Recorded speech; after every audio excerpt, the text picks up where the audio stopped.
Здравствуйте, дорогие друзья! С вами программа «Главное». В студии Вестника Кавказа Гея Саралидзе, Марина Лагутина. Как всегда, обсуждаем новости Южного Кавказа за неделю.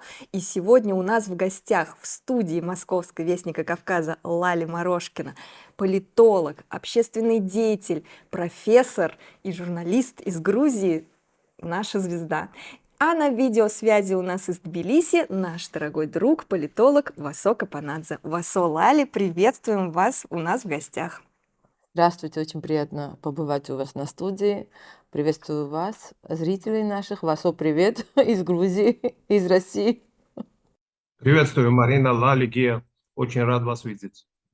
Ну что ж, начнем. 14 декабря на прошлой неделе в Грузии состоялись президентские выборы. Президентом стал Михаил Кавилашвили, как мы и предполагали. На прошлой программе мы обсуждали то, что, возможно, оппозиция будет предпринимать какие-то попытки провокации, какие-то серьезные инциденты, но ничего такого подобного не было. Были протесты, но они были немногочисленные. И даже действующий пока президент Саломе Зурабишвили не отметилась какими-то серьезными выходками, и вообще все прошло очень спокойно. В понедельник, 16 декабря, проходило заседание Европейского совета, на котором обсуждался в том числе и вопрос Грузии. Принималась резолюция по этой стране, и там единого мнения не было, то есть мнения разделились. Часть депутатов ратовали за санкции, а часть европарламентариев хотели оставить Грузию в покое. Даже были заявления некоторых депутатов от разных стран о том, что нужно смириться с выбором грузин и уже не лезть во внутреннюю политику страны. Кроме того, на этой неделе появились заявления и статьи, интервью различных западных политологов, экспертов о том, что действительно планировались госперевороты на Южном Кавказе, имеется в виду в Грузии, и что за этим стояли спецслужбы Запада. Но, как заявил премьер-министр Ираклий Кабахидзе, четвертая революция в Грузии не состоялась, попытка ее совершить провалилась, и сейчас Грузия вступает в новую эпоху. Вот о всем об этом хотелось бы поговорить, обсудить последние события. Лали, начнем с вас. Ну, у меня как-то кармически сложилось, что все президенты очень близкие друзья. Надеюсь, что вот на этот раз Михаил Кавилашвили реально оправдает надежду всего грузинского народа, потому что это, во-первых, очень хороший в бывшем спортсмен, а потом уже очень хороший политик, потому что, когда говорят о нем как просто о спортсмене, надо помнить, что он реально боролся, что он реально бывший депутат и человек, который безумно любит Грузию, потому что у него была возможность неоднократно остаться жить за рубежом, но он выбрал все-таки Грузию. И об этом надо помнить. Это человек, у которого было вот недавно интервью, и он так четко, прекрасно изложил суть вот своего президентства, что будет, как нужно жить в Грузии, как ее надо любить. Страна, которая не про там европейская, пророссийская, проамериканская, что Грузия это прогрузинская. Это самое важное, что сейчас надо помнить. И, кстати, вот сейчас в эти минуты Саломе Зурабишвили выступает в Евросоюзе. Я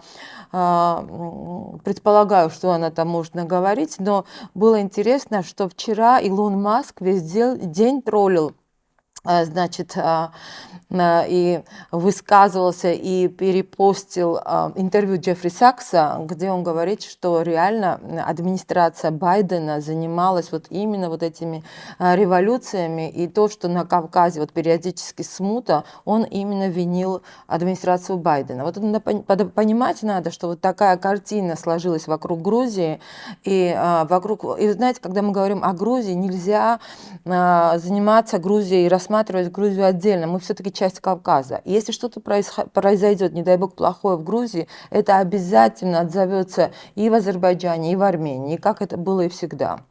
Спасибо, Лали. Васо, вам слово. Да, как раз Саломе Зурабишвили уже успела сказать во время выступления в Европарламенте, что прошедшие парламентские выборы в Грузии это были не грузинские выборы, а русские выборы, что у нас идет процесс формирования не грузинского правительства, а русского правительства.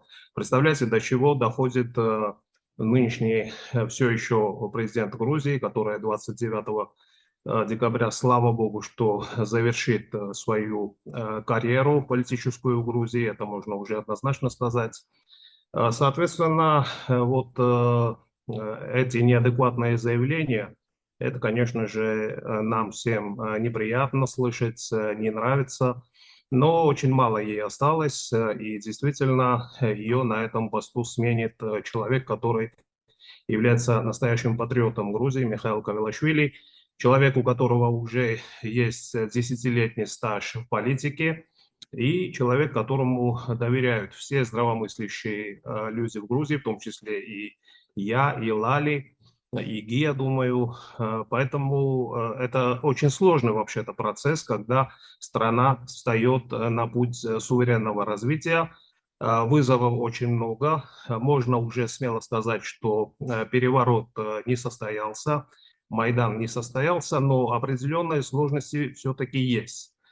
Что я имею в виду? Имею в виду то, что все еще ареал, протестной ареал все-таки расширяется и охватывает определенные слои нашего населения, нашей общественности.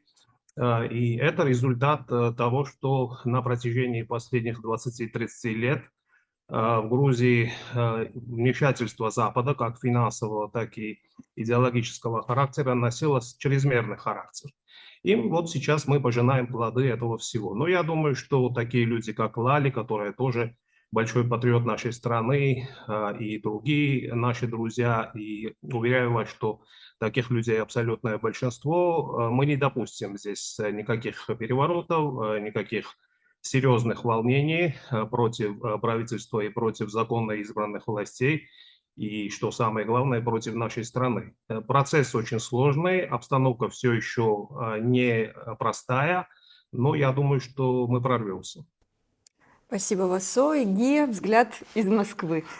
Ну, по поводу Михаила Кавилашвили я в нашей программе уже много говорил, вот, и с точки зрения там, спортивного журналиста в прошлом, и с точки зрения политики. Ну, учитывая то, что в Грузии пост президента сейчас все-таки больше такой, да, церемониальный, я бы даже сказал, ну, такой представительский, да, там особых таких каких-то прав там и возможностей как-то политически руководить страной, допустим, у президента в нынешнем статусе нет.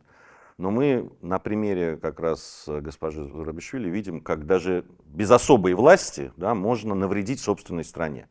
Меня, правда, вызывает сомнение, что это ее страна собственная, вот, потому что и по рождению, и по месту, и по менталитету и так далее, она, мне кажется, не совсем грузинка все-таки.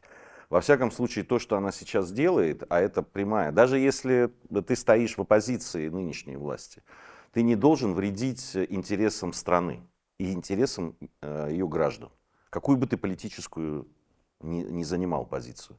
Она делает ровно сейчас. Тем же выступлением в Евросоюзе она просто вредит собственной стране, не грузинской мечте в данном случае. Цель тут одна, и это, я думаю, видят все в Грузии прекрасно, и грузинские граждане. Цель одна, она хочет удержаться у власти. Она понимает, что если сейчас она потеряет ее, она потеряет окончательно и вылетит из грузинской политики. Она и так-то мало чего в ней значила, честно говоря. Но сейчас это окончательная такая смерть. Есть ли опасения, о которых вот Васо говорил, да, что может что-то произойти? Конечно, есть.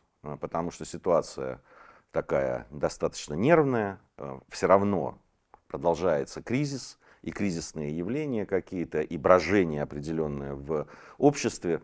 Я говорил и буду повторять, все-таки, когда одна политическая сила, особо не меняясь, стоит во главе государства 12 лет, как грузинская мечта, это, конечно, в обществе накапливает определенную усталость и от людей, и это, да, там вроде меняются и лидеры как-то, и пытается грузинская мечта все-таки как-то разнообразить. Кстати, Михаил Кавилашвили, он же изначально из грузинской мечты, они с товарищами в парламенте создавали такое объединение.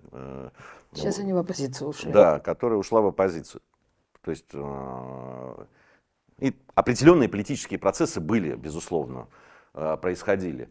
в Грузии, но все-таки эта усталость есть. Особенно грузинам, эмоциональным людям, очень часто, там, это всегда скептически к власти относящимся, вот, это, конечно, в какой-то мере не импонирует, да, и они хотят каких-то перемен. Это вот, мне кажется, это самая главная опасность для грузинской мечты. И здесь они должны работать и с населением, и с гражданами, и внутрипартийная работа должна проходить. Вот. Но самое опасное, я считаю, это даже не эта история, а то, что вот эти силы могут поддерживаться извне. То есть вот работа как раз и западных спецслужб, и политиков западных, они могут очень серьезно повлиять на те процессы, которые в Грузии происходят. Действительно, 30 лет страна ориентировалась, ее ориентировали на Запад, это европейский выбор и так далее. И сейчас вот этот такой поворот, он немножко с заносом идет. Вот. Другое дело, что вот вы, Марина, уже подчеркнули, что не было единства в Евросоюзе. И я думаю, что дальше его все больше и больше не будет. Во-первых, действительно, таким хорошим другом для грузинской мечты оказался Виктор Орбан. Человек очень непростой, особенно после победы Трампа. Это был европейский лидер, единственный европейский лидер, который однозначно стоял на стороне Трампа во время предвыборной кампании. Он и приезжал в США, и встречался, и сейчас 3 дня провел с Трампом. Его предложения сейчас рассматриваются в качестве основных по украинскому треку. Он приехал в день, когда оглашались выборы, я его лично видел в Тбилиси, он прям жил недалеко от того места Руставели, где, значит, все это проходило. Приехал ровно тогда, когда должны были начаться мощные выступления с точки зрения оппозиции. И я думаю, что его приезд, конечно, тоже сказался. Он сейчас в какой-то мере проводник европейской политики, такой протрамповской, да, и особый такой друг Трампа в Европе. И то, что, соответственно, у Орбан хорошие отношения с грузинской мечтой, с ее лидерами, это очень хорошо для Грузии. Вот. И я думаю, что, конечно, оппозиция либо поднимется, да, на какой-то новый уровень противостояния с властями, либо наоборот еще сильнее, там все это затухнет, когда американцы сформулируют свое отношение к Южному Кавказу. Я не думаю, что они будут формулировать исключительно по Грузии. Думаю, что это будет какой-то такой трек южнокавказский вообще в этом регионе. И тогда станет ясно, насколько могут быть серьезными последствия и как закончится вот это противостояние и этот кризис. Ну, об этом мы еще попозже поговорим. Сейчас хотелось бы поговорить и об еще одной теме, которая была на этой неделе. Вот Васо уже упомянул, что протестное движение расширяется за счет новых людей. И вот на этой неделе пришла новость о том, что часть бизнес-сообщества Грузии тоже выступила с требованием провести досрочные парламентские выборы. Вот мы много говорили о том, что экономически Грузия тесно связана с Россией и так далее. Вот что это за люди и почему они вдруг встали в оппозицию, и насколько это большая действительно прослойка бизнес-сообщества, и значима ли она для Грузии, Лаля? Я бы сказала так, во-первых, не будем драматизировать, потому что, во-первых, надо сказать, что в Тбилиси кто был, это старый город и маленькие улицы, и когда перекрываются улицы, это не значит, что там стоят 1000 людей, это 200-300 человек, которые обыкновенно могут перекрыть улицу. Это раз. Когда о бизнес-сообществах идет речь, кстати, Каладзе, мэр города, сделал заявление, что было вранье, что они якобы не будут принимать в новогодних ярмарках участие. Это вранье. Ярмарка откроется 21 числа, и только 7 компаний из 1000 компаний, только 7 отказались. А если вот в этимологию пойти, это те компании, которые великолепно работали при Саакашвили, их никто не гнобил, их не сажали в тюрьму, то есть они представляли и тогда интересы Саакашвили. Когда мы говорим об оппозиционных партиях, надо понимать, что это одна партия, Саакашвилевская, и пока он вот там и оттуда из больницы, не из тюрьмы руководит процессом, мы все это будем получать. То, что сейчас вот это все идет на нет, это понятно, и новые люди никак к ним не присоединились. Наоборот, даже те люди, которые были с ними вместе. После того инцидента с детьми, а надо понимать, что на Кавказе ребенок это святое, да, вот как это позарились, да.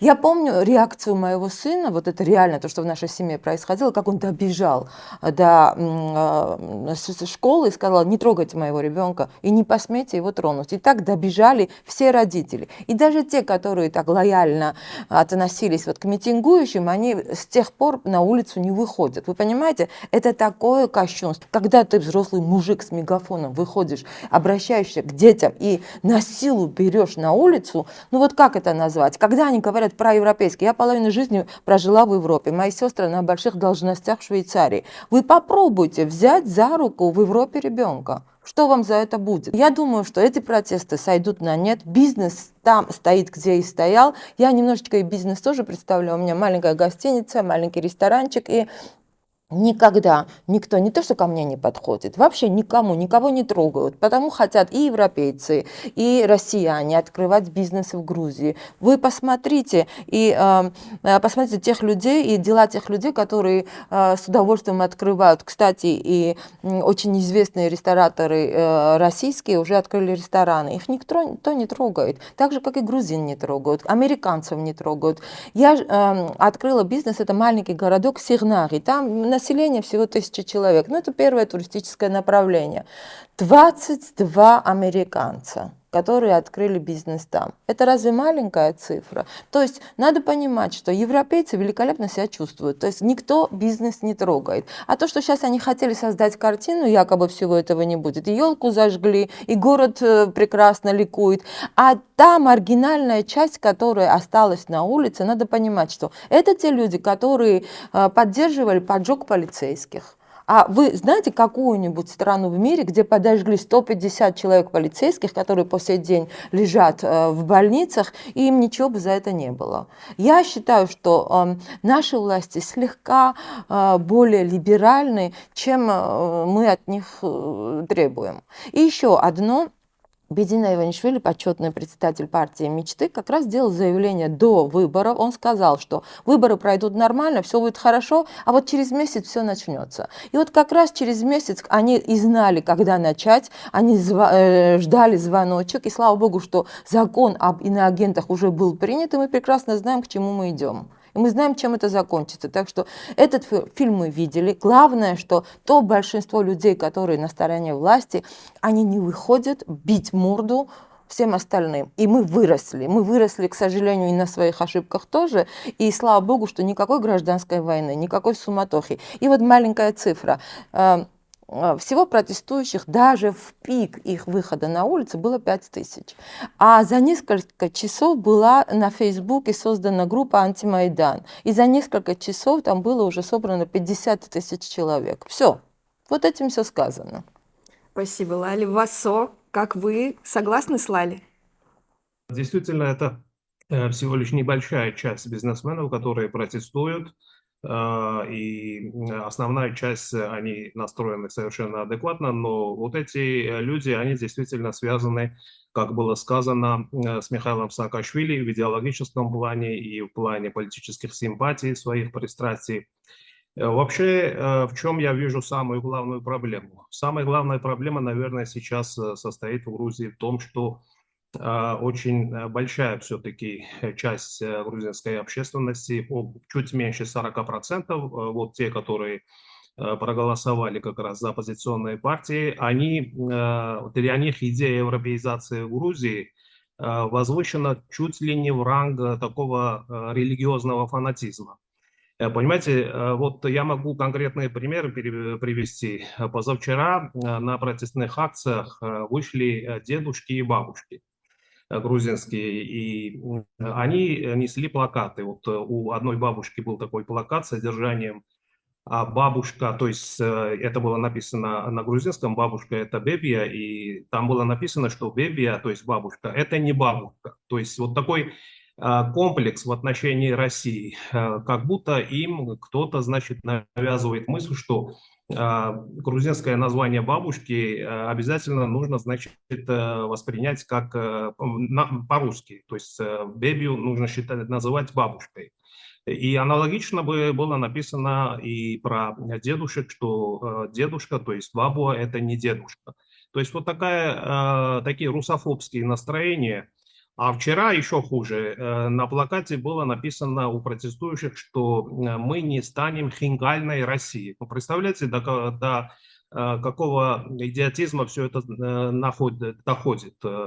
Я в этой связи вспоминаю фрагмент из фильма «Служебный роман», когда Людмила Прокофьевна говорит Анатолию Ефремовичу: докатились, товарищ Новосельцев, драку затеваете в кабинете, значит, директора. Ну, там хорошо, что этот герой, значит, Анатолий Ефремович, он положительный герой. А в нашем случае здесь не скажешь, что это положительные герои, а отрицательные явно, которые действительно докатились до того, что проявляют вот такой высокий уровень русофобии.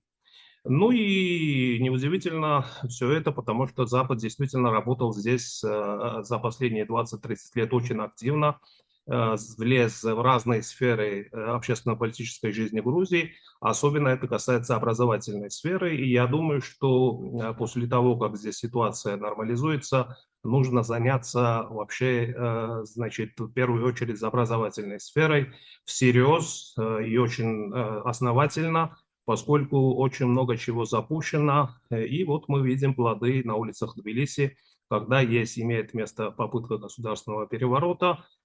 Ну а так, если более масштабно посмотреть на этот процесс, то идет явная атака на суверенитет Грузии. Стараются западные страны, определенная часть, конечно, не все, западные чиновники и их представители в Грузии в виде таких деструктивных политиков и представителей неправительственных организаций и медиасредств, которые их поддерживают, чтобы состоялась десуверенизация нашей страны. Но я очень надеюсь, что они этого не добьются, и я думаю, что и Лали, и Геа согласны со мной в этом, что этот номер у них не пройдет. Еще один казус. Те люди, которые выступают против России, они прекрасно имеют бизнес в России. Например, президент Кока-Колы. То есть Кока-Кола, я сама видела своими глазами, продается там с грузинскими надписями. Кока-Кола, которая после закрытия здесь. Да, виноделы, которые вот там вот громко там что-то. Я думаю, что они все-таки так ревнуют, чтобы больше никто не вошел на российский рынок. Они специально вот перебивают это все. По-другому вот нормальный человек логически это не может объяснить. Даже Катамадзе, которая тут собирала огромные залы, сейчас осталась вне работы, которая гнобит Россию, как она может, вот любыми словами. То же самое, к сожалению, уже ушедшие из жизни Бубак Капидзе, да. Вот непонятно, те люди, которые жили в России, которые, ну, хотя у нас есть прекрасный пример еще Кай Каллас. Ее муж тоже имеет бизнес с Россией. И вот поддерживает жену, можно сказать, в этом русофобской политике. Поэтому такая несостыковка идет. Поэтому логически этот процесс объяснить очень тяжело, что на самом деле происходит и кто за кого болеет. Да, это так называют. Пчелы против меда. Вот это такой оксиморон. На самом деле я здесь больше с Лали согласен, нежели с Васо. Не во всем, но вот по поводу бабушек. Вы знаете, ну понятно же, что это не бабушка грузинская написала этот плакат. И придумал, что беби это не бабушка, да, там, а мама это папа по-грузински. Еще можно было что-то придумать. Понятно, что кто-то написал, в руки дал, там, и все это организовано. Так же, как и организовано абсолютно, что бизнес, вот это сообщество. Понятно, набрали, ну, политически близких. Все время есть желание казаться больше, чем они есть. То есть они там первый день там женщины, да, там человек 30 с этими ходили с чемоданами. Значит, потом якобы там музейные работники. Понятно, те же женщины. Это примерно те же женщины. Понимаете? Это та жена того самого полковника, да, офицера. Вот, как уже мем такой есть там, и так далее. Понятно, что есть активная группа, да, агитчиков таких, да, и пропагандистов, которые все пытаются по технологиям это все все это сделать. Вот к этой бабушке подойти и сказать, а хотела ли бы она, ну, которая против Бебия, которая против бабушки, а хотела ли бы она, чтобы ее внук был гомосексуалистом, например? Вот для меня очевиден ответ. Беби, бабушки, неважно. Понимаете, они все время пытаются уйти от самого главного разговора. Потому что то, что сейчас происходит, это же на самом деле борьба за ценности. Да, Грузия останется православной, с семейными традициями, с национальными традициями, со своим языком уникальным там, и так далее, со своей гордостью за тысячелетнюю историю там, и так далее. Либо она растворится вот в этом аморфном, гомосексуальном, там, ЛГБТшном и этом самом вот этом пространстве, которое сейчас называют Европейский Союз. Когда говорят о том, что мы хотим в Европу, всегда хочется спросить, и я спрашиваю, когда приезжаю, какую Европу вы хотите? Я сам очень люблю Европу, я знаю ее историю, я много путешествовал, я много общался с разными людьми. И та Европа, которая постепенно, я не хочу огульно там это, что она вся вот такая, нет. Вы вспомните, когда за традиционные ценности во Франции выходили десятки тысяч людей, гораздо больше, чем выходят там. Да, но есть руководящая сила и так далее. Посмотрите сейчас то, что говорит Трамп, например, по поводу вот этой всей повестки. Понимаете, консервативный поворот, это уже очевидность. Да? Посмотрите результаты выборов в Австрии, в Нидерландах, в Германии там, и так далее. Так вы в какую Европу хотите? Я не против европейского выбора. И я даже больше скажу. Правильно, грузинская мечта абсолютно ставит вопрос, что подождите, мы вообще не отворачивались от европейского выбора. Это нас заставляют это сделать. Стоять у дверей. Стоять у дверей, да, и при этом, значит, еще принимать какие-то законы или наоборот, не принимать какие-то законы, которые либо защищают, либо наоборот, разрушают национальную идентичность и какие-то вещи, которые грузины не могут себе позволить просто предать. Потому что за очень сложную грузинскую историю грузинами делали язык и вера. Вот то, что да, в итоге они отстояли. И то, и другое уникальное, да, для этого региона. И вообще для мировой истории. Поэтому я не верю, что есть шансы. И я не верю, что большинство может стоять вот на тех позициях, которые навязываются сейчас Западом. Больше даже сейчас получается даже не Западом, там США пока этого не очень навязывают, а скорее вот Брюсселем и Европейским Союзом. Учитывая его рыхлость и аморфность, я думаю, что вряд ли что-то у них получится. Хотя, я еще раз говорю, и то, о чем говорит Васу, безусловно, опасность, конечно, есть. А в чем был раздор на самом деле, да? Что от нас требовали? Это одно, убрать закон об иноагентах, и то, чтобы мы опять пропагандировали вот это все и в школах, и не берегли наших детей. И Бетина Иванишвили тогда очень четко сказал, за закрытыми дверьми вы что хотите, то и делаете. Но я не допущу пропаганды этого всего, потому что мы маленькая страна. То есть экспериментировать в нашей стране реально нельзя. Нас всего 3 миллиона. И надо понимать, когда нас сравнивают с другими странами, почему у нас не получился Майдан. Если это получилось на Украине, там, во-первых, 44 миллиона было. Во-вторых, трудно было понять, кто реально что делает. А тут все знают, каждый семье, что там вертится. Точная методичка была. Просто они не поняли, что грузины, во-первых, выросли. Во-вторых, уже время прошло. Акерман-то давно умер, но и вот, видно, новый идеолог не появился. А старая методичка, она просто не сработала. И вот и все. Поэтому я думаю, фиаско еще одно. Саакашвили особенно был жестоким уже в 2011 году, потому что я тоже уже попала в это время в тюрьму. И меня посадили не просто в камеру, а меня в подвал, где не было света. Я сидела 15 дней, я не знала день, ночь, вообще, что происходит. Да? И он уже сажал абсолютно всех. Это были девочки и гиды, и работники туризма, и реставраторы. То есть всех, вот поголовно забрал всех. И он был особо жестоким. Но с этой вот жестокостью он становился более смешным. И я как-то сказала, вот когда человек становится вот таким смешным, все, он уже идет на нет. Вот такой же смешной сейчас стала Саломе Зурабишвили, потому что столько мимо уже, столько вот этих, как ее будут вытаскивать с 29-го вот с этого дворца. То есть это уже не опасно. Все, что становится смешным, уже не опасно. Да, я здесь абсолютно, Наля, с вами согласен. Здесь важная вещь, которую не учитывают многие, которые сравнивают это. Я сам проводил очень много и в эфирах своих параллели между тем, что происходило на Украине, и тем, что в свое время происходило в Грузии. Действительно, процессы очень похожие, но, во-первых, есть действительно несопоставимый масштаб стран. Да, все-таки да, почти 50 миллионов, когда еще при советской власти, и там 3,5 миллиона. 3,5, где еще больше миллиона в России находятся, и 800 тысяч в Греции. Которые разъезжаются постоянно.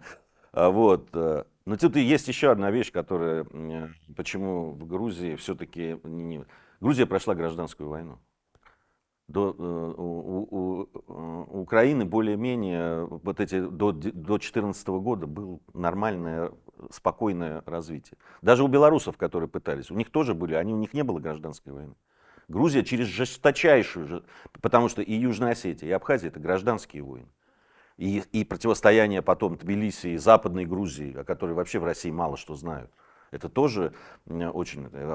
4 войны. Да, вот наше поколение Тбилиси, прошло. да, это то, вот, что я видел собственными глазами, когда на проспекте Руставели там чуть ли прямой наводкой били там орудия артиллерийские.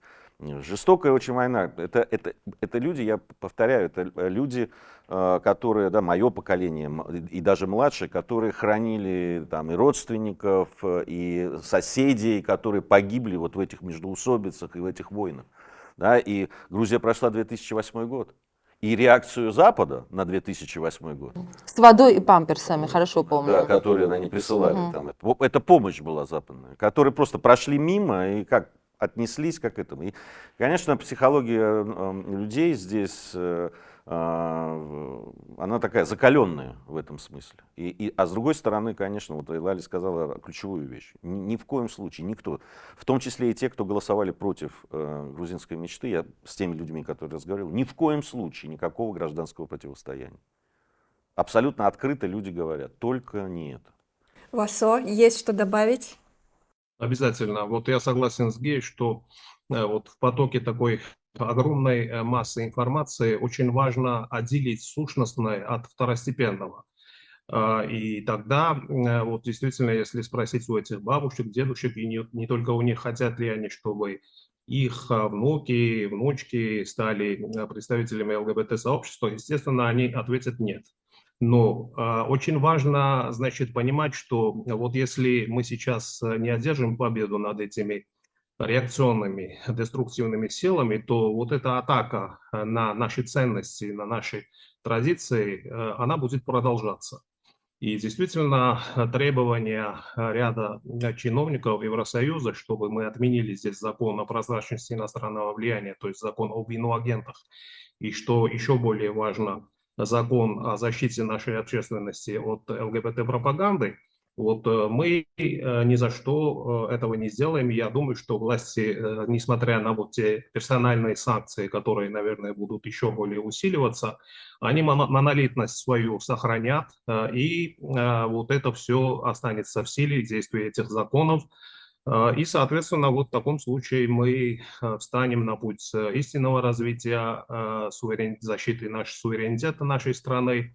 И в таком случае, если Евросоюз хочет принять нас как суверенную страну, пускай принимают, но я очень в этом сомневаюсь. Поэтому нас ждут еще некоторые очень сложные процессы в ближайшие месяцы, но я думаю, что никто не ожидал, что на этом пути будет легко.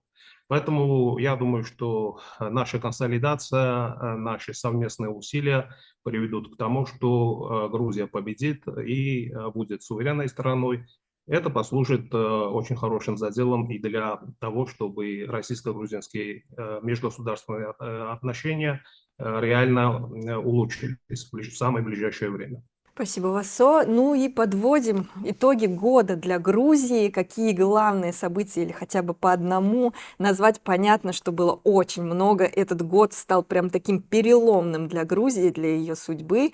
Подводим итоги и смотрим в будущее, как будут развиваться отношения Грузии с Западом, с Россией, с соседями. Ждать ли нам более потепления в отношениях с Абхазией и Южной Осетией и вообще в целом Что нас ждет в 2025 году? Лали, пожалуйста. Ну, во-первых, спасибо всем тем президентам, особенно спасибо, конечно, президенту Азербайджана Алиеву. Он был один из первых, кто поздравил Грузию. Это было очень приятно, реально. И потом уже пошла вот вереница поздравлений. И это все-таки знаковая вот часть нашей истории. Я думаю, что все будет хорошо. И я вот всегда повторяю, вот недавнее интервью Гия Гаргарашвили, это очень значимая фигура, министр обороны в 90-х, он мой двоюродный брат, Гия Гаргарашвили, который уже годы сидит в инвалидном кресле, у него убили брата в Абхазии. И он сказал, я сегодня же готов сесть за стол переговоров. Я думаю, что мы, даже те люди, которые, я себя не имею в виду, я тогда была молодая и уже потом уже работала журналистом на телевидении, но даже те люди, которые принимали участие вот в этих кровавых действиях, и это реально пятно для Грузии, и не только для Грузии, для всех сторон, которые в этом принимали участие, понимают, что все, нельзя. Закончились войны, надо сесть за стол переговоров. Я думаю, что 25-й год будет именно вот новой вехой в процессе переговоров. Спасибо, Васо. Ну, парламентские выборы, конечно же, были главным событием в политической жизни Грузии. Я согласен с Лали, что все будет хорошо, но сложности будут однозначно. Это из элементарной логики вытекает. Будет сложно, но мы должны бороться. Мы на то и люди, чтобы бороться за свою страну, за свой суверенитет, за интересы нашей общественности, чтобы здесь мы сохраняли здоровый образ жизни, и чтобы нам не навязывали, значит, те ценности, которые чужды нам. Будь это ценой, даже если за это нужно будет заплатить цену, чтобы мы не вступили в Евросоюз. Пускай нас принимают как суверенную страну, со своими ценностями, со своими традициями, а не так, как они этого хотят, чтобы мы отменили вышеуказанные законы. Поэтому я хочу заранее поздравить вас всех троих, ваш творческий коллектив «Вестника Кавказа» с наступающим 2025 годом. И я думаю, что совместными усилиями мы многого добьемся.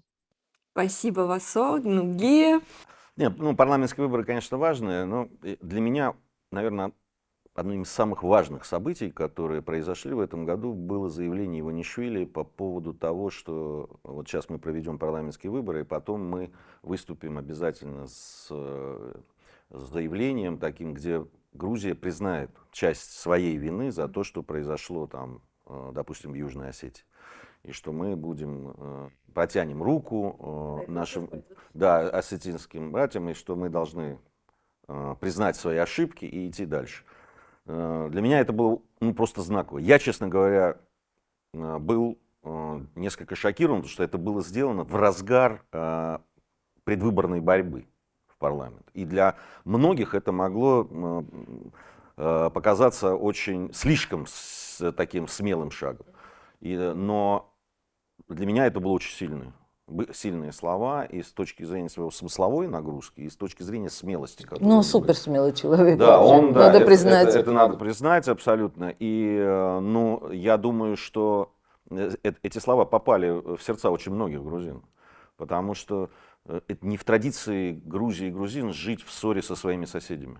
Мы, конечно, эти 30 лет уже прошли, мы должны перешагнуть. Это очень сложные процессы были. Это был развал СССР, это были какие-то вещи неконтролируемые, потому что государственность сама по себе была очень слабой.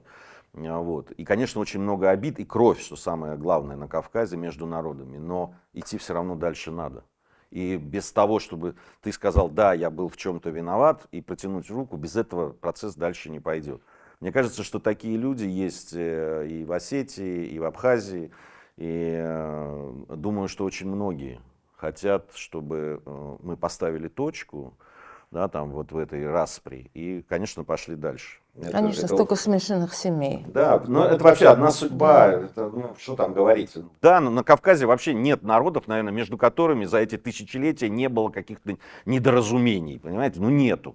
Знаете, мы можем смотреть там, даже те, которые в рамках там одних республик жили, и мы видим, что это, конечно, очень тяжелый, это процесс не одного года. но первый шаг надо сделать. Я считаю, что вот это заявление, если еще и последуют сейчас какие-то действия, а вообще Иванишвили человек, который не бросает слов на ветер, он вообще мало говорит, но говорит по делу всегда. Да, поэтому я надеюсь, что это будет иметь продолжение, и это очень важная вещь. Это очень важное, и это, пожалуй, вот первое такое заявление вот на такого уровня человек, который, ну, многие политические процессы контролирует в Грузии, что я посчитал, что вот это событие, наверное, одно из самых важных. Спасибо огромное за интересную беседу. Напоминаю, что сегодня у нас в гостях были Лаля Морошкина, Васока Панадзе. Спасибо, друзья, что были с нами.